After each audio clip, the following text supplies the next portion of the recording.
Paul Kagame a craqué devant sa propre nation. Devant des milliers de Rwandais, devant les caméras du monde entier, le président du Rwanda a dit aux sanctions internationales, et je cite textuellement, « Allez en enfer ». Oui, vous avez bien entendu, le président du Rwanda a dit « Allez en enfer » à la communauté internationale. Dans cette analyse de 10 minutes, je vais vous montrer les 5 preuves irréfutables que Kagame est acculé, désespéré et en train de perdre cette guerre qu'il a lui-même déclenchée. Accrochez-vous parce que ça va secouer. Le 5 février, le Rwanda ouvre son dialogue national. Normalement, un président parle de son économie, de l'éducation, du développement. Mais hier, Kagame a passé la majorité de son discours à parler de la RDC, du conflit, des sanctions, de notre président Tshisekedi. Pourquoi maintenant ? En janvier, nos FARDC ont repris plusieurs positions stratégiques. Le M23 recule. Fin janvier, l'Union européenne et les États-Unis évoquent des sanctions économiques contre le Rwanda. Le 3 février, sommet régional catastrophique pour Kigali. Le Rwanda est de plus en plus isolé. Et 2 jours plus tard, Kagame fait ce discours. Quand Kagame est dos au mur, il fait quoi ? Il crie, il menace, il joue la victime.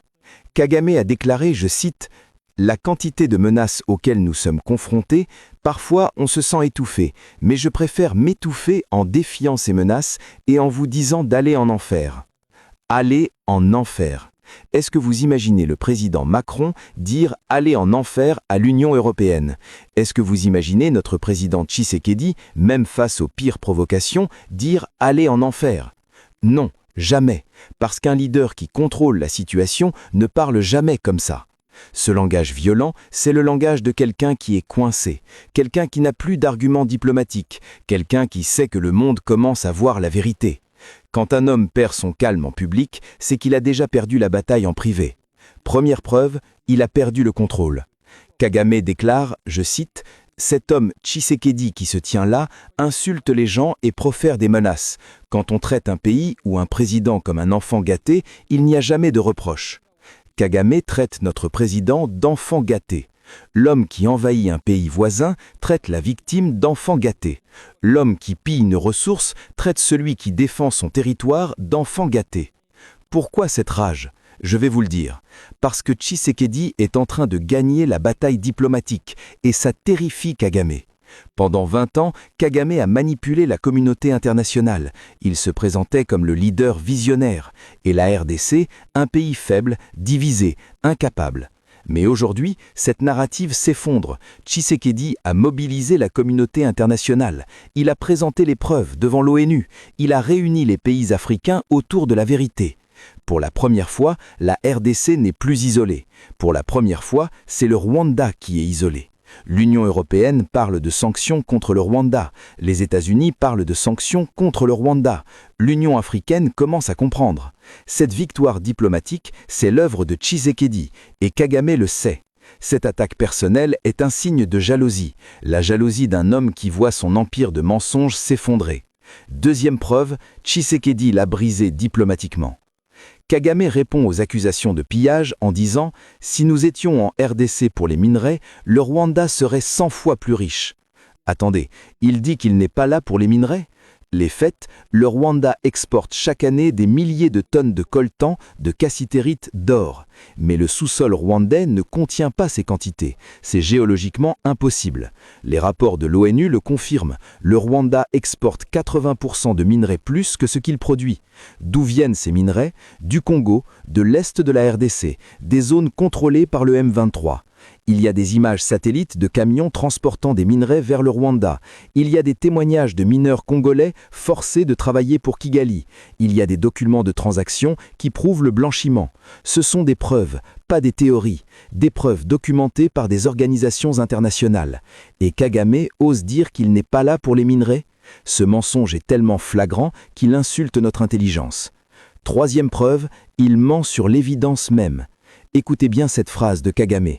Quand on me demande « Êtes-vous en Congo ?», si vous répondez non, mes mesures défensives sont ignorées. Si vous répondez oui, cela devient le seul problème. En disant oui, tous les autres soucis disparaissent. Cette phrase est un chef-d'œuvre de manipulation, mais elle contient un aveu. Il ne dit pas « Non, nous ne sommes pas en Congo, voici les preuves ». Non, il dit « Si je réponds oui ». Donc, la réponse est oui. C'est un aveu déguisé en complainte. Il confirme la présence rwandaise en RDC, mais essaye de se présenter comme une victime.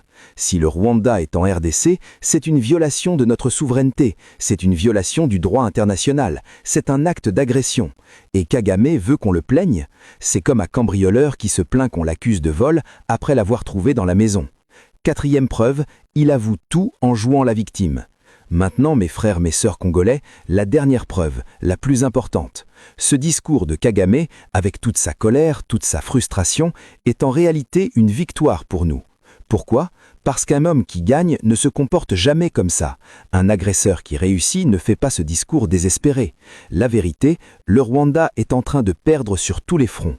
Militairement, nos FARDC tiennent bon. Mieux, nos FARDC avancent. Position après position, nos soldats reprennent notre territoire. Le M23 commence à reculer. Pendant des années, on nous a dit que nos FARDC étaient faibles, mais aujourd'hui, sur le terrain, ils prouvent le contraire. Ils se battent, ils résistent, ils gagnent. Diplomatiquement, Tshisekedi a réussi ce que aucun président congolais n'avait réussi. Il a mobilisé le monde, il a présenté les preuves, il a convaincu. Aujourd'hui, l'Union européenne ne croit plus à Kagame. Les États-Unis ne le croient plus. Pour la première fois dans 30 ans, c'est le Rwanda qui est isolé, pas la RDC. Pour la première fois, c'est le Rwanda qui fait face à des sanctions. Pour la première fois, le monde regarde Kagame et dit « Non, nous ne te croyons plus ». Et maintenant, les sanctions approchent. Le Rwanda dépend de 80% de l'aide internationale. Sans les investissements occidentaux, sans la Banque mondiale, sans l'Union européenne, son économie s'effondre en quelques mois. Et maintenant, toute cette aide est menacée. Pas parce que nous, mais parce que les propres actions du Rwanda. Kagame a joué et il est en train de perdre. Ce discours désespéré en est la confirmation. Cinquième preuve, nous sommes en train de gagner. Mes frères, mes sœurs congolais, Paul Kagame a dit « Allez en enfer à la communauté internationale ». Mais en réalité, c'est lui qui est en enfer. L'enfer de ses propres mensonges, l'enfer de l'isolement qu'il a créé par son agression. Ce discours du 5 février 2026 restera dans l'histoire comme le moment où Kagame a perdu le masque, le moment où le visionnaire a montré son vrai visage, celui d'un agresseur acculé, d'un pilleur désespéré, d'un dictateur isolé. Retenons 3 choses. 1. Nos FARDC se battent avec courage. Soutenons-les. Ils méritent notre respect. 2. Notre président Tshisekedi mène la bataille diplomatique avec intelligence. Il dit la vérité au monde. Soutenons-le. 3. La vérité triomphe toujours. Pendant 30 ans, Kagame a menti, mais aujourd'hui, ses mensonges s'effondrent. Les preuves sont trop nombreuses. Le monde commence à voir. Continuons à partager la vérité, continuons à dénoncer l'agression, continuons à soutenir nos institutions, continuons à croire en notre pays. La RDC n'est pas un enfant gâté comme le prétend Kagame, la RDC est un géant qui se réveille, un géant qui reprend sa place, un géant qui dit non à l'agression. Et aucun dictateur, aussi rusé soit-il, ne pourra arrêter ce réveil. Vive les FARDC, vive le président Tshisekedi, vive la République démocratique du Congo. La vérité vaincra, toujours.